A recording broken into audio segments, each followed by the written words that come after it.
CNN, no deaths have been reported as a result of a swift-moving and vicious wildfire that consumed at least 500 homes in Boulder County, Colorado, and forced some 35,000 people to flee, authorities said Friday. We might have our very own New Year's miracle on our hands if it holds up that there was no loss of life, Governor Polis said.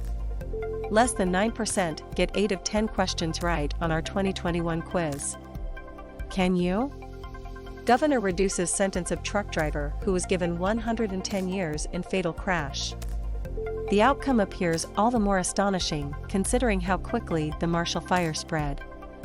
In the blink of an eye, the governor said Friday in a news conference, many families having minutes to get whatever they could, their pets, their kids into the car and leave.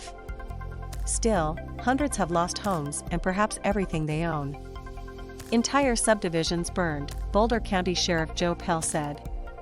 The west side of Superior, Old Town Superior, are totally gone, he said after he and the governor flew over the area to assess the damage. That accounts easily for 500 homes. The wildfire began Thursday morning and swallowed at least 1,600 acres in a matter of hours, prompting orders for people across 2 communities to evacuate. A home burns Thursday after flames swept through the Centennial Heights neighborhood of Louisville, Colorado.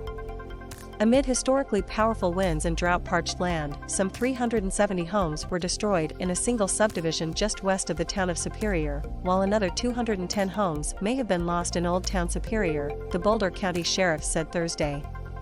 No deaths or missing people were reported immediately. As quickly as the winds began, they subsided overnight and the weather started a quick swing to the other extreme. The fire-ravaged area is under a winter weather warning Friday morning, with 5 to 10 inches of snow expected to fall by Saturday, CNN meteorologist Robert Shackelford said. Downed power lines appear to have caused the Marshall Fire, Pell said. About 17,000 customers had no power Friday in Colorado, most of them in Boulder County, after the blaze grew to 6,200 acres overnight, Michelle Kelly with the Boulder Incident Management Team told CNN affiliate CUSA. We do still have active burning within the fire perimeter, both in the communities of Superior and Louisville, she said Friday morning. The mayor of Superior witnessed houses just exploding right before our eyes on Thursday evening, he told CNN. It was one of the most disturbing situations I have ever been in, Clint Folsom said Friday. The winds were going crazy strong.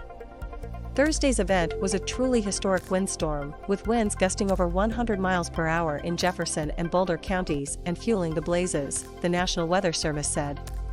1 minute, there was nothing. Then, plumes of smoke appeared. Then, flames. Then, the flames jumped around and multiplied, said Boulder Heights resident Andy Thorne, who'd always worried about wildfires during periods of high wind. He watched the flames and smoke spread Thursday from his home in the foothills.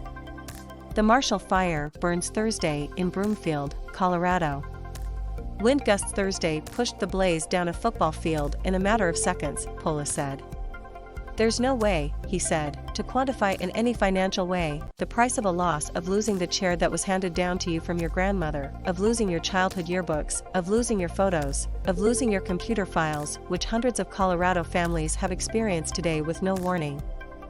Among them is a University of Colorado assistant football coach who said his family lost every material possession Thursday in the wildfire. Our home, cars, and everything we had in our home lost to the fires that ripped through our community, Mark Smith tweeted. Thank you to those who reached out. Processing how to completely start over and grateful for our health. Former Boulder Mayor Sam Weaver evacuated animals Thursday afternoon from the home of his brother, who with his family is out of the country, he told CNN on Friday. The winds were going crazy strong. We saw 2 different flame fronts near their house about half a mile away, said Weaver, who's also the former fire chief for the community of Sugarloaf. We spent a couple hours loading the animals into trailers and trucks and taking them away, pulling out the computer and photo albums as the flames got closer and closer, he said. By the time we left, say around 4, the flames were a few hundred yards away, maybe 300, 400 yards away. So, we had to leave. We hope the house is okay, Weaver added, but have no word yet today. It was just apocalyptic feeling. Evacuation centers were opened, including one for evacuees who have COVID-19, Polis said. In line with a nationwide explosion of cases, Colorado on Thursday recorded its highest ever daily coronavirus case count, with 5,427 cases per day on average statewide over the prior week, according to a CNN analysis of Johns Hopkins University data. Overall, we had 300 people overnight in shelters, Kelly said Friday. On Thursday at a Costco in Superior, Hunt Fry was shopping for soup for his wife when a worker told customers to evacuate. People initially were calm as they left the store, Fry said, but then took off like antelope, running all over the place. It was pretty scary. It was kind of like a life beyond a dream, he said. It was just apocalyptic feeling. As he drove away through the haze, Fry was trying to get out of there in a safe manner. But people were running from their houses with their pet cats and, everybody was very panic-stricken, he said. The thing that really struck me was the fear in the police officers' faces who were trying to kind of get traffic going. They were legitimately scared. Christmas lights adorn a house as fires rage in the background Thursday in Louisville, Colorado. A notification Thursday morning from their daughter's daycare in nearby Louisville pinged Chris Smith and his wife of downtown Superior to come pick up the girls, he told CNN affiliate KCNC. Please act quickly, city officials there had urged in their evacuation order. I called my wife, and she started collecting valuables and clothes to evacuate, Smith said. He drove through smoke on his way there and on his way back. Across the fire zone, roads were blocked by smoke and traffic gridlock as people tried to make their way out. The situation on the ground was unbelievable, Weaver told CNN. When you talk about what's going on the ground, it was really about trying to stay away from the front of the fire that was being pushed forward and get everything out that we could, he said. The focus was on life safety. At a Chuck E. Cheese restaurant in Superior, families with young children could see smoke out wide windows and made their way toward an exit, video taken by Jason Fletcher shows. Right now, one woman said. It's okay. I'm scared, said a child as another woman leaned hard into the front door to pry it open against blowing wind. From an ICU room at a Vista Adventist hospital in Louisville, white smoke clouded a charcoal sky just across the parking lot and a street, video from Cara Police shows. The hospital was fully evacuated and patients transferred or discharged, officials there said. Good Samaritan Medical Center in nearby Lafayette also began transferring some of its most critical and fragile patients, according to a news release.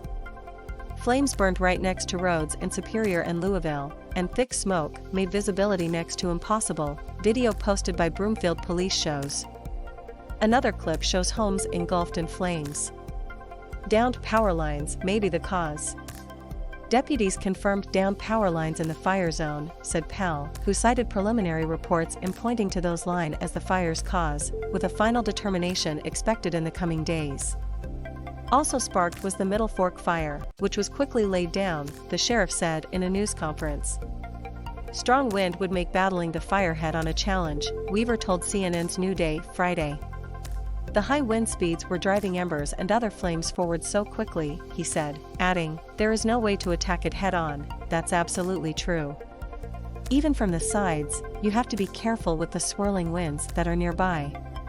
Winds had dropped by early Friday to below 20 miles per hour, and the area is under a winter weather warning, with heavy snowfall expected by sunrise, CNN meteorologist Shackelford said. Friday's anticipated snowfall comes at a good time, Shackelford said, since 100% of the state is under some sort of drought, and this snowfall will also help to contain the Marshall Fire. Much of the western U.S. has been mired in serious and historic drought, with the warmer temperatures and drier conditions consequences of climate change. Denver has seen just over 1 inch of precipitation in last 6 months, a record low for the second half of the year. Boulder and its surrounding counties are classified as under extreme drought, per the U.S. Drought Monitor.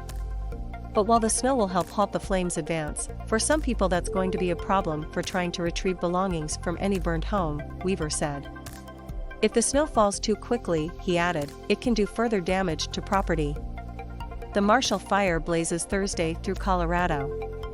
Recovery plans are already underway. Though evacuees were not yet allowed to return Thursday night, some already were working to begin the recovery. A search party was scheduled on Facebook for the weekend. On another Facebook page, dozens posted about animals they're looking for or found in and around